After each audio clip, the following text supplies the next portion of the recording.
మీ car EMI కట్టలేకపోతున్నారా? మీ car EMI మేము కడతాం. ఈ నెంబర్కి కాల్ చేయండి.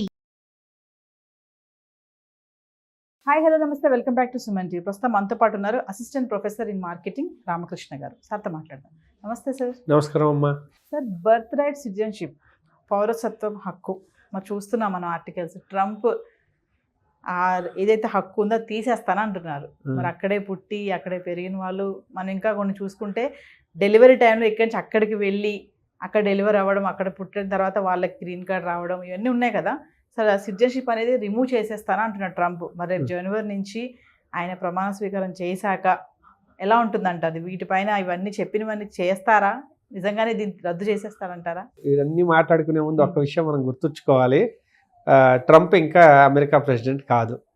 జనవరి 1, 2025 దాకా అతను ప్రెసిడెంట్ ఎలక్ట్ అంతే. కాబట్టి 25 జనవరి 1 వచ్చిన తర్వాత ఆయన ప్రమాణ స్వీకారం చేసి ఆఫీస్లోకి వెళ్ళి అప్పుడు ఏమేమి నిర్ణయాలు తీసుకుంటారన్న దాని మీద మనం ఎంత డిస్కస్ చేసినా మనకు క్లారిటీ ఉంటుంది. ఇదిగో ఇది ఇలాగాని. కాకపోతే ఆయన ఎప్పటి నుంచో కొన్ని విషయాల్లో చాలా క్లియర్గా ఉన్నారు. ఆయన ఇన్ఫ్యాక్ట్ ఈసారి ఎలక్ట్ అవ్వడం కూడా కేవలం ఒక మేజర్ అంటే ఎలక్షన్ ప్రామిస్తోనే ప్రభావితం చేశాడు. ఏమిటయ్యా అంటే ఇల్లీగల్ ఎలియన్స్, అంటే దేశంలో అక్రమంగా వలస వచ్చిన వాళ్ళు ఎవరైనా ఉంటే వారికి సంబంధించి వారికి కలిగే ఏమైనా ఇవి ఉంటే ప్రివిలేజెస్ ఏమైనా ఉంటే అవి తీసేయడం కానీ, వారి పిల్లలకు పుట్టే దానికి బర్త్ రైట్ ఇవ్వకపోవడం కానీ, ఇలాంటివన్నీ చాలా క్లియర్గా ఉన్నారు. అని మొదటి నుంచి ఈ ఒక్క విషయం మీద చాలా సీరియస్ ఉన్నారు. కాబట్టి మనం బర్త్ రైట్ సిటిజన్షిప్ అనే ఒక అంశం గురించి మాట్లాడుకోవాలంటే ఇంకా భాగాలుగా ఉంటాయన్నమాట. ఒక్కొక్క విషయం మీద మనం డిస్కస్ చేసుకోవాలి. మొట్టమొదటిది ఏంటంటే ఇల్లీగల్ ఏలియన్ అని ఎవరు వచ్చినా వారికి బర్త్ రైట్ సిటిజన్షిప్ లేదు, వారిని నిర్మోహమాటంగా వెనక్కి పంపించేస్తాము అన్నది ఆయన ఎలక్షన్ ప్రామిస్. అసలు ముందు రానివ్వకుండా చూడాలన్నది కూడా ఆయన కోరిక. ఆయన లాస్ట్ టైం ఉన్నప్పుడే మొత్తం మెక్సికో బార్డర్ నిండా బార్డర్ వాల్ కడతామన్నారు. దానికి వ్యతిరేకంగా డెమోక్రాట్లు చాలా గోల చేశారు. ఇక్కడ చిన్న తేడా ఏంటంటే ఇప్పుడు భారతదేశానికి పాకిస్తాన్కి కూడా చొరబాట్లు ఉంటాయి. కాకపోతే అక్కడ చొరబాట్లు చేసేది మన దగ్గర బాంబులు పెట్టడానికి, ఇక్కడ చొరబాట్లు చేసేది ఎందుకయ్యా అంటే అక్కడ దేశంలోకి వెళ్ళిపోయి అక్కడ కొంచెం సుఖంగా బతుకుదాము, ఇలాగ దాని ఏమంటారు ఒక చైన్ ఇది ఉంటుందన్నమాట. ఇమిగ్రేషన్ అంటే ఏంటి, ముందు ఒకడు వస్తాడు, వాడు ఎలాగోలా కష్టపడి ఏదో లోకల్గా సంపాదించుకుంటాడు, ఇంకా తర్వాత వాళ్ళ అమ్మ, వాళ్ళ నాన్న, వాళ్ళ భార్య, పిల్లలు, ఈ చైన్ సిస్టంలో అందరిని పట్టుకురావడం అనేది ఇంకొక టెక్నిక్ అనమాట. అసలు మొదట ఆదిలోనే తుంచేద్దామని ఈ నిర్ణయం తీసుకున్నాడు. సో ఇల్లీగల్ ఎమిగ్రెంట్స్ ఎవరున్నా వారికి ఇవేవి నిబంధనలు వర్తించవు, వారికి అసలు సిటిజన్షిప్ వచ్చే అవకాశం లేకుండా చేయాలన్నది మొట్టమొదటిది. రెండవది, అక్కడ పుట్టినందుకు గాను సిటిజన్షిప్ వచ్చేయడం. ఇక్కడ ఒక అద్భుతమైన స్కామ్ ఉంది. ఏంటయ్యా అంటే ఈ ఒక టూర్ ప్యాకేజెస్ ఉన్నాయి. మీరు కులు మనాలి లేకపోతే మారిషస్ టూర్ వెళ్ళాలనుకున్నారనుకోండి, చెప్తారు వాళ్ళ 3 days 4 nights స్టే ఇలా ఉంటుంది అని చెప్తారు. అలాగా అక్కడ కేవలం ఏదంటారు సిటిజన్షిప్ కోసం ఒక ప్యాకేజ్ ఉంది. అంటే ఏం చేస్తారు, ఒక 6 నెలలు 7 నెలలు గర్భవతిగా ఉన్న వాళ్ళని తీసుకెళ్ళి అక్కడ డెలివరీ చేయించి ఆ పుట్టిన పిల్లడికో సిటిజన్షిప్కి సంబంధించిన మొత్తం ప్రాసెసింగ్ చేయించి జాగ్రత్తగా మళ్ళీ దేశానికి తెచ్చి పంపించేస్తారు. మరి వెనక్కి ఎందుకు వచ్చేయడం, అక్కడ ఉండిపోవచ్చు కదా అంటే ముందు వాళ్ళ కోరిక ఏంటంటే ఆ పిల్లకో సిటిజన్షిప్ వచ్చేయాలి. వచ్చేసిన తర్వాత వాళ్ళు పెద్ద అయిన తర్వాత ఎప్పుడు కావాలంటే అప్పుడు రావచ్చు. వాళ్ళకి ఇంకా అమెరికన్ పాస్పోర్ట్ వచ్చేసింది కదా, ఇంకా అక్కడి నుంచి ఫుల్ హ్యాపీస్. సో ఆ రకమైన స్కామ్ అది ఏంటంటే చాలా ఇదిగా నడుస్తుంది. సో ఆయన అది కూడా అరికడతానంటున్నాడు. ఆయన ఏమంటున్నాడు, ఇప్పుడు బర్త్ రైట్ రావాలంటే తల్లి కానీ తండ్రి కానీ ఇద్దరిలో ఎవరో ఒకరికి గ్రీన్ కార్డు ఉంటేనే సాధ్యపడుతుంది. ఓకే, వీళ్ళు ఆల్రెడీ అక్కడ సిటిజన్స్ ఉన్నారు, వాళ్ళ పిల్లలు సమస్య లేదు, వాళ్ళు ఏ ఎథ్నిసిటీ అయినా సమస్య లేదు, హ్యాపీ. వాళ్ళు ఆల్రెడీ అందులో అక్కడే పౌరులు కాబట్టి పౌరసత్వం వచ్చేస్తుంది వారి పిల్లలకి.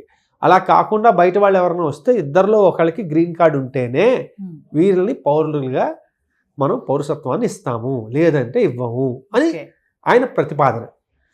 విశేషం ఏంటంటే ఆయన ప్రతిపాదించిన దానికంటే ఆయన కింద ఆయన అడ్వైజర్లు ఎవరు ఉంటారో వాళ్ళు ఇంకా హార్డ్ కోర్ అన్నమాట. అసలు వీటికి కూడా ఇస్తారు లేదు, వాళ్ళ స్టేట్మెంట్లు అయితే దీనికి కూడా ఇంకా కొంచెం ముందుకే వెళ్తున్నాయి, అసలు అలాంటివి కూడా ఇవ్వాల్సిన అవసరం లేదన్నట్టుగా వాళ్ళు ఉన్నారు. కాబట్టి ఇది ఎంతవరకు రియల్గా ఒక లా కింద మారుతుందన్నది కొంచెం వేచి చూడాలి. ఇంకొక విషయం ఏంటంటే ఇంతకుముందు ట్రంప్ వచ్చినప్పుడు ఆయన ఇది ఎలా ఉంటుందంటే యుఎస్ ఏంటంటే ప్రెసిడెన్షియల్ రూల్. ఓకే, ప్రెసిడెంట్ అనే ఆయన వేరు, ఇక్కడ సెనేట్ వేరు. కాంగ్రెస్ ఏదైతే ఉంటుందో కాంగ్రెస్ అంటారు అక్కడ మన పార్లమెంట్లో అది. కాకపోతే ప్రెసిడెంట్ తాలూకా పనులు వేరు. ప్రెసిడెంట్ ఒక లా పాస్ చేశాడంటే దాన్ని వీళ్ళు కాంగ్రెస్లో డిస్కస్ చేసి దాన్ని ముందుకు తీసుకెళ్ళాలి. ముందుకు తీసుకెళ్తే ఎగ్జిక్యూటివ్ వీళ్ళంతా ఎగ్జిక్యూట్ చేస్తారు. కాకపోతే ఏమైందంటే ఇంతకుముందు అది డెమోక్రాట్ల చేతిలో ఉంది, ఈయన రిపబ్లికన్ ప్రెసిడెంట్ అయ్యాడు. కాకపోతే ఇదేం పంపించినా వాళ్ళు చక్కగా దాన్ని కోల్డ్ స్టోరేజ్లో పెట్టేయగలిగారు. ఇప్పుడు అది లేదు సమస్య. ఇప్పుడు ఇద్దరు రిపబ్లికనే, ప్రెసిడెంట్ రిపబ్లికనే, ఇక్కడ కాంగ్రెస్ రిపబ్లికనే అయిపోయింది. ఇది సరిపోదన్నట్టు ఇక్కడ వీళ్ళ జ్యుడిషియల్ సిస్టమ్ ఉంటుంది. అది ఎలా ఉంటుందంటే 9 మంది జడ్జిలు ఉంటారు. ఇలాంటి పెద్ద పెద్ద విషయాల్లో మన సుప్రీంకోర్టులో లాగా ప్రతి చిన్న విషయానికి వెళ్ళి సుప్రీంకోర్టులో కేసులు వేయడానికి ఉండదు. ఏమైనా కాన్స్టిట్యూషనల్ పెద్ద పెద్ద ఇష్యూస్ మాత్రం సుప్రీంకోర్టు దాకా వెళ్తాయి. ఆ సుప్రీంకోర్టు జడ్జిల్లో జనరల్గా ఎలా ఉండేదంటే కొంచెం బ్యాలెన్స్ ఉండేది. ఓకే, 5-4 లేకపోతే 4-4 ఒకళ్ళు ఇండిపెండెంట్ ఇలా ఉండేది. ఎందుకంటే వాళ్ళు నామినేట్ చేస్తారు, దాని ఏమంటారు, ఎవరు అధికారంలో ఉన్నారో వాళ్ళు నామినేట్ చేస్తూ ఉంటారు. ఓకే, ఇప్పుడు అది కూడా రిపబ్లికన్లే ఎక్కువ ఉన్నారు. దాదాపు 6 జడ్జిలు రిపబ్లికన్లే. కాబట్టి ఇప్పుడు ఈ ఒక్క విషయంలో మనం వాళ్ళు ఇంతకుముందు మాట్లాడినా చేయలేకపోయారు, ఈసారి మాట్లాడినా చేయగలడానికి అన్ని రకాల దారులు తెరిచి ఉన్నాయి. కాబట్టి ఆయన గోడ కడతానంటే కట్టచ్చు, వీళ్ళందరినీ వెనక్కి పంపిస్తానంటే పంపించవచ్చు, ఇలాంటి వాళ్ళకి అసలు పౌరసత్వం ఇవ్వను అంటే ఇవ్వకపోవచ్చు, అది ఆయన ఇష్టం. వాళ్ళు కోర్టుకి వెళ్ళినా కూడా కోర్టు వాళ్ళ తరఫునే ఉండేట్టుగా ప్రస్తుతానికి ఉంది. కాబట్టి మనం అంటే ఇది ఎలా ఉంది అంటే డైరెక్షన్ ఎలా ఉంది అంటే కొంచెం అనుకున్నవి చేసేటట్టుగానే ఉంది. కాబట్టి ఇప్పుడు ఆయన పరిస్థితి ఎలా ఉంది, ఏం చేద్దాం అనుకుంటున్నారో ఆయన ఇష్టం. ఓవరాల్గా చూసుకుంటే ఇప్పుడు ట్రంప్ జనవరి నుంచి వచ్చాక H1 వీసా కానీ ఇప్పుడు ఇవన్నీ ఉన్నాయి కదా, గ్రీన్ కార్డే కానీ మీరు అన్నట్టుగా బర్త్ రైటే కానీ మార్పులు నిజంగా జరుగుతాయి అంటారా? చాలా మనం చూస్తూనే ఉన్నాము, షాకింగ్ అనేసి బిగ్ షాక్ ఇస్తాడు ట్రంప్ అనేసి. ఇది మనకి ఇది ఒకటే చాలా నవ్వు వస్తుంది.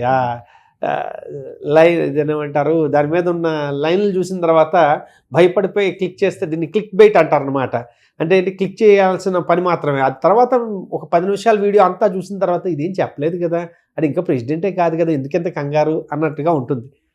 ఓకే, అంతా చూస్తే వడ్ల గింజలో బియ్యపు గింజ. కాబట్టి ఇప్పుడు ఏం చెప్పలేం, ఇప్పుడేం కంగారు పడిపోవడానికి లేదు. ఇప్పుడు షాకింగ్, భారీ షాకు, దాన్ని ఏమంటారు, భూకంపం వచ్చేసిందంటే ఏమి రాలే, వెయిట్ చేయడమే. మనం ఒక 2 నెలలు వెయిట్ చేసి జాగ్రత్తగా చూసి ఆయన తాలూకా సిద్ధాంతాలు ఏంటి, ఆయన తాలూకా ప్రతిపాదనలు ఏంటి అని చూసి దాని మీద ఇంపాక్ట్ ఎలా ఉంటుందని చూసుకోవాలి. మీరు ఇందాక అడిగారు హెచ్1బి తాలూకా ఇవి స్ట్రింజెంట్ చేయొచ్చు.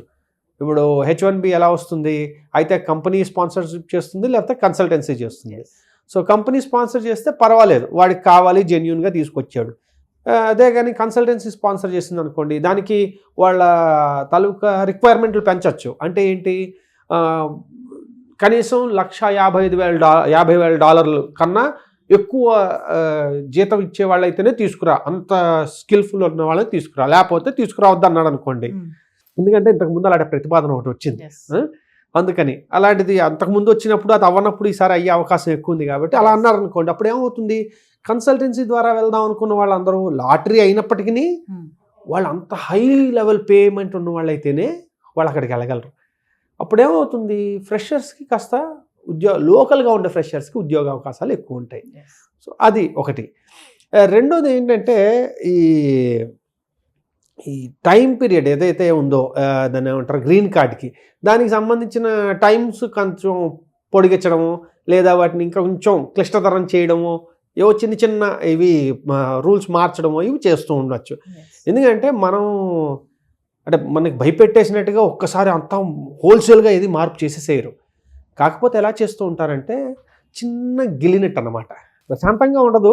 అలా అని చెప్పి ఒక్కసారి మొత్తం అంతా పోదు, కానీ చిన్న చిన్న వాటి వల్ల అలా అలా అలా డీలే అవుతుంటుంది. దానివల్ల ఏమవుతుంది, పైన చెప్పుకోవాలంటే ఇదిగో మేమేం పెద్ద ఏం చేయలేమంటాం, కానీ అక్కడ ఎగ్జిక్యూషన్ పరంగా చిన్ని అడ్డంకులు పెడుతూ ఉంటారు అన్నమాట. సో H1Bకి కానీ గ్రీన్ కార్డుకి కానీ ఇలాంటివి అయ్యే అవకాశాలు అయితే ఉన్నాయి. సిటిజన్షిప్ అయితే మీరు ఖచ్చితంగా మీరు తీసుకోండి, వాళ్ళు గ్యారంటీగా ఏవో ఒక నిర్ణయాలు తీసుకుంటున్నారు. సో ఒక క్వశ్చన్ చెప్పండి సార్ ఫైనల్గా, అంటే మన స్టూడెంట్సే కానీ అక్కడ వర్క్ చేయాలని అక్కడికి వెళ్ళిన వాళ్ళే కానీ అలర్ట్గా ఉండాలి ఈ టైంలో అని చెప్తారా మీరు? అంతే కదా, ఇంకా అలర్ట్గా అంటే ఏ టైంలో ఏ డెసిషన్ వస్తుందో ఇంకా అలర్ట్ అని ఏం లేదు, ఇంకా వెయిట్ చేయడం అనమాట. ఇదేంటంటే ఒక తట్టబుట్ట సర్దుకుని రెడీగా ఉండాలి అలా ఏం చెప్పలేము కదా. అది వాళ్ళు ఏ ఇండస్ట్రీలో ఉన్నారు, లేకపోతే ఏ రకమైన సిచ్యువేషన్లో ఉన్నారు మనకు తెలియదు కాబట్టి అంత భయపడిపోయేదే ఉండదు. టైం ఇస్తారు, దేనికైనా కొంత సమయం ఉంటుంది. కాకపోతే ఏంటంటే ఇప్పుడు వెళ్ళబోయే వాళ్ళు ఎవరైతే ఉన్నారో వాళ్ళు ఒకసారి ఆలోచించుకోవడం ఉత్తమం. అంతే, అక్కడ ఆల్రెడీ ఉన్న వాళ్ళకి ఏదో రకంగా చెప్పాను కదా, ఈ 2 ఏళ్ళు ఎక్స్టెండెడ్ OPT ఏదైతే ఉందో అది తీసేయచ్చు. అప్పుడు ఏమవుతుంది, 1 year అవగానే ఇంక మరి అంటే మీకు టైం ఉంది, ఈ 1 year అయిపోతుంది అంటే ఇంక నువ్వు వెనక్కి వచ్చేయాలి బాబు అని చెప్పుకోవడం. ఆల్రెడీ 2 yearsలో ఉన్న వాళ్ళని అయితే తీసేరు కదా, ఆల్రెడీ ఆవిడ అందులోనే ఉన్నాడు. సో కాబట్టి ఏంటంటే ఏది వెంటనే ఇలాగా మీరు అన్నట్టు తట్టాబుట్టా చేసి పరిగెట్టుకుంటూ వచ్చేసేంత అవసరం లేదు. కానీ పరిస్థితులు మారుతాయి. ఇంకా భవిష్యత్తులో ఇంకా 4 ఏళ్ళు కొంచెం గట్టిగా వాళ్ళకి తగ్గట్టుగానే ఉంటాయి. Thank you. ఓకేనమ్మా.